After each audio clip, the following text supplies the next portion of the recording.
Hello, I'm Dante from Group 3. Today we'll be interviewing an animator. And the animator's name is Thomas. So Thomas, we have a couple of questions today. Our first one, can you please introduce yourself, tell us what you do and maybe a bit about yourself? Sure. So my name is Thomas Walsh. I'm in South Africa, Johannesburg. So I'm an animator in both a 3D and a 2D platform. So as a 3D animator, I'm thinking more in a space that is focused on like Disney films and kind of long-form storytelling. And as a 2D animator, it's more of a corporate aspect. So things that you would see on television, like ads and kind of flat artworks.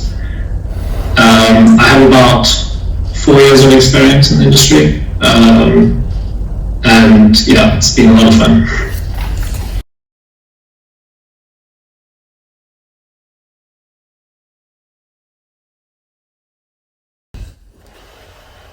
Thank you for telling us a bit more about yourself. So for our second question, how can video art affect the community and the world around us, if you will?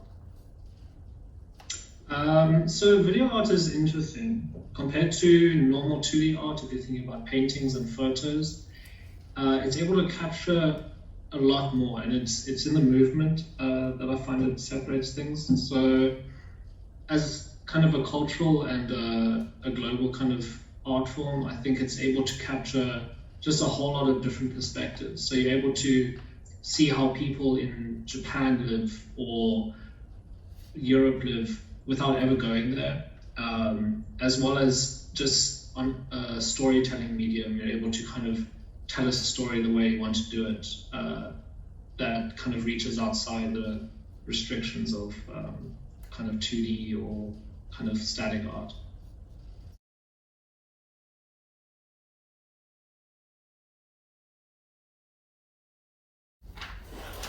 Thank you for your answer on our previous question. For our next question, this question is an in your opinion question. So, in your opinion, how can video arts affect our mental and physical health?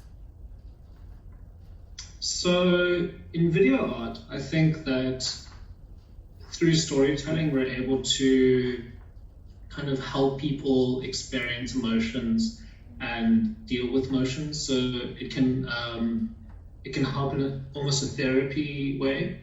And then as well as that, it can kind of broaden your horizons and kind of experiences of different things that you would never experience in your life.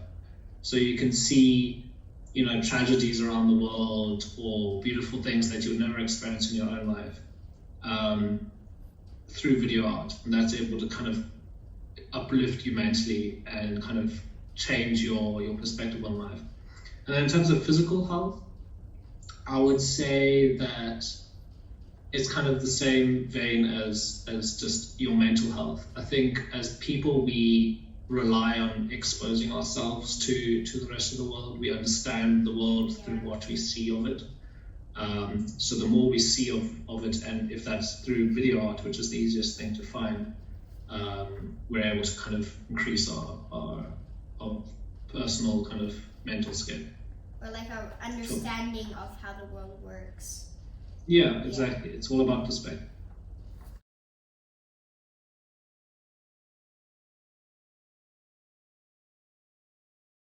Thank you, Thomas, for your interesting answer on our question.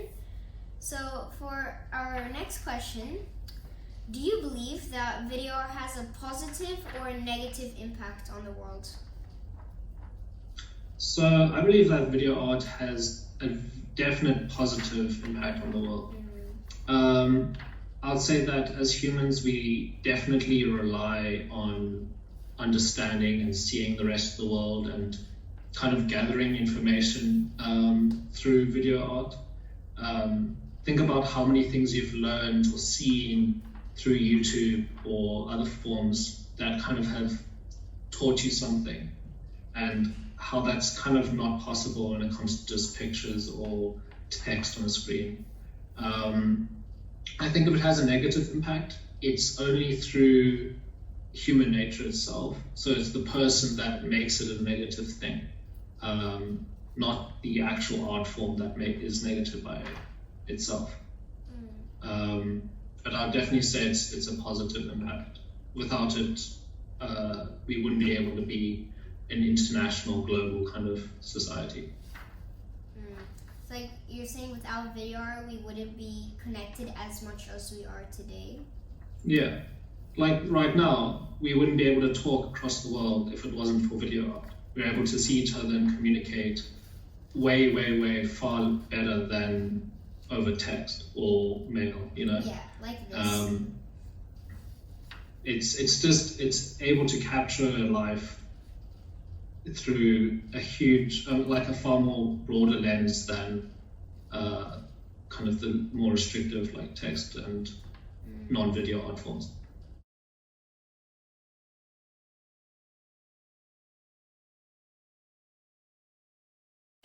So thank you for your intriguing answer on our last question. For our next question and our most interesting question, what is your opinion about technology clashing into art?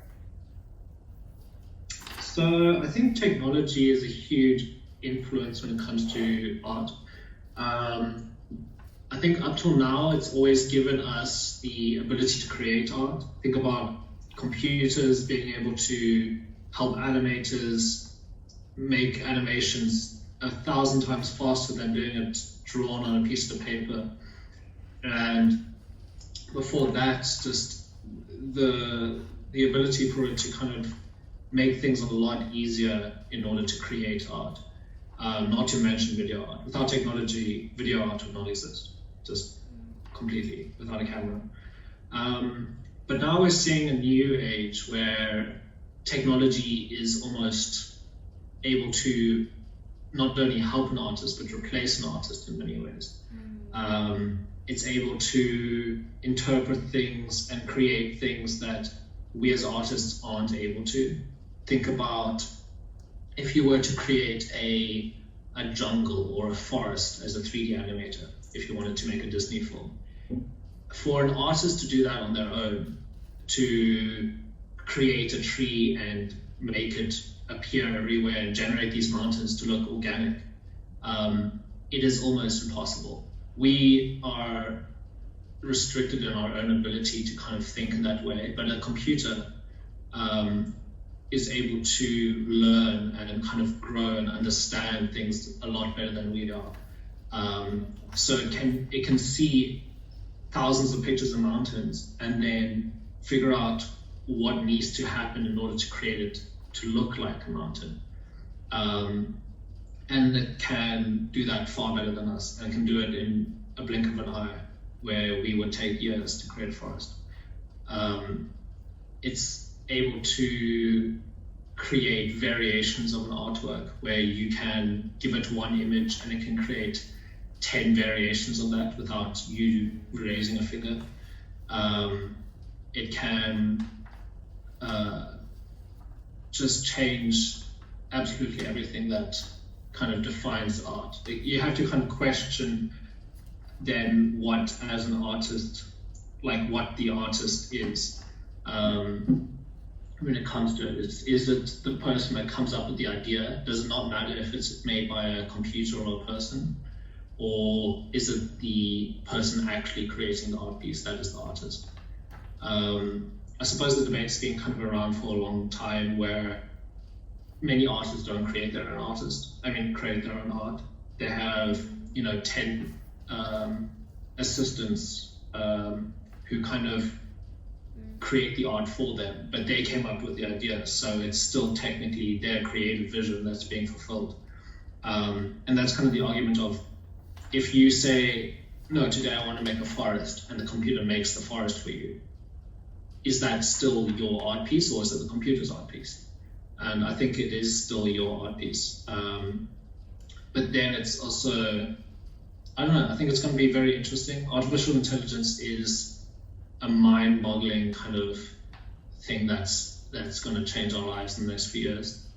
I think right now it's still in the stages of giving us the tools to kind of fulfill our things, but I think eventually we're going to see a lot of interesting shifts in kind of society when it comes to how much we're going to be able to replace with artificial intelligence and technology, and how that will affect us. Maybe we'll become more reliant on art because that's something that computers will never really be able to do. Or perhaps it will kind of oversaturate and kind of create almost too much art that people won't really know the difference or be able to tell the difference between computer-made art and person-made art.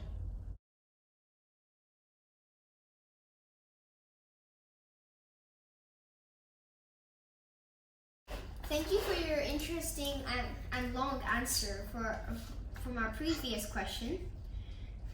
Our next question, this one I find very suitable for your situation. Is video art a hard genre of art to create? So I think the distinction is definitely video art. Video is not hard to make. We make videos every day, and it can take a few clicks of my computer to make a video. But video art is extremely difficult to make because it's unlike, so as an animator, not speaking about film or photography in terms of like live action, but an animation, there are no mistakes when it comes to video art as an animator. So that means you have to put every single detail you want into that piece. So if I want to make an alleyway, it's not as easy as just turning on a camera and kind of going into an alleyway to record it. I need to model every single brick, every single piece of litter on the ground, every single light source. And it can take months to years to create a Disney film. Well, it takes about 4 years per Disney film for them to make it. And as traditional artists who draw out each single frame of a 24-frame film, one of my favorite films took 8 years, I think, to animate. A 2-hour film, frame by frame, drawing by drawing. So I think it needs a lot of patience and a lot of dedication, but it is a really fulfilling genre of art to kind of create. I think any art form is hard to create because you're not creating the form, you're creating the art piece. So I think any art is hard to make, but when it comes to video art, it's not good enough doing one drawing. You have to do hundreds of drawings in order to create a video of it. In terms of traditional art, and you have to do every single detail in terms of animation, from the lighting to the characters to the movement. It's a lot of time given to it, but I think it is a really great medium.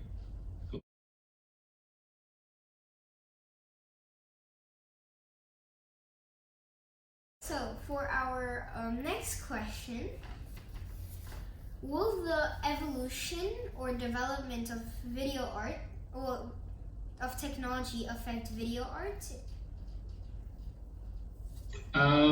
So technology is a huge part of art. This is kind of a similar answer as I gave previously about how kind of technology will clash into art. I think that technology is definitely a tool of the craft in terms of art. A filmer or a photographer needs a camera, and that is a piece of technology that allows them to even create art. Without it, it wouldn't exist. And I think that as technology evolves and develops, it'll not only allow us to create new forms of art that we've never thought of, thinking about virtual reality and being able to enter worlds, enter videos, and kind of explore things that we've never, like we'll be creating art forms that didn't exist 10 years ago. And I think that'll be definitely very, very interesting to see what we do create.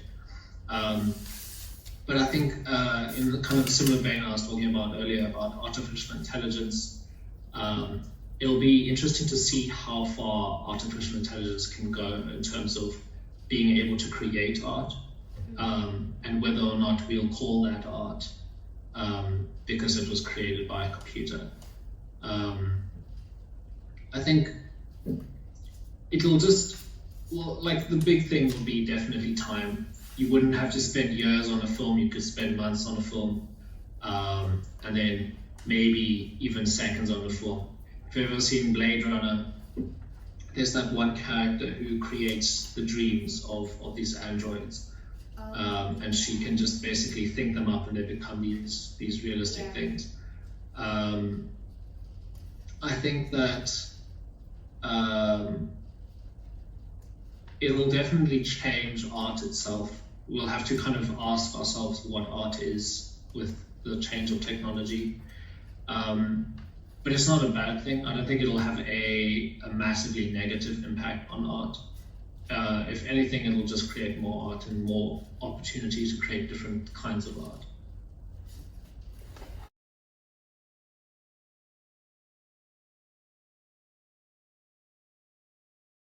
Okay, so for our final question before we end off this interview and move on to the credits, do you think that video art is a good medium of expression? I think it is a fantastic medium of expression. You're able to kind of create things that depict your life and your experiences and what you want to talk about in just a long, kind of like a much broader scope than you're able to in any kind of other form. I think when you make a static piece of art a moving one, it's just, you can multiply the things that you can depict and can show, and you can kind of story tell in it. It's just purely fantastic medium of expression. Cool. Thank you so much. Thank you for making this interview possible. Special thanks to Thomas. Please stay tuned to watch the credits.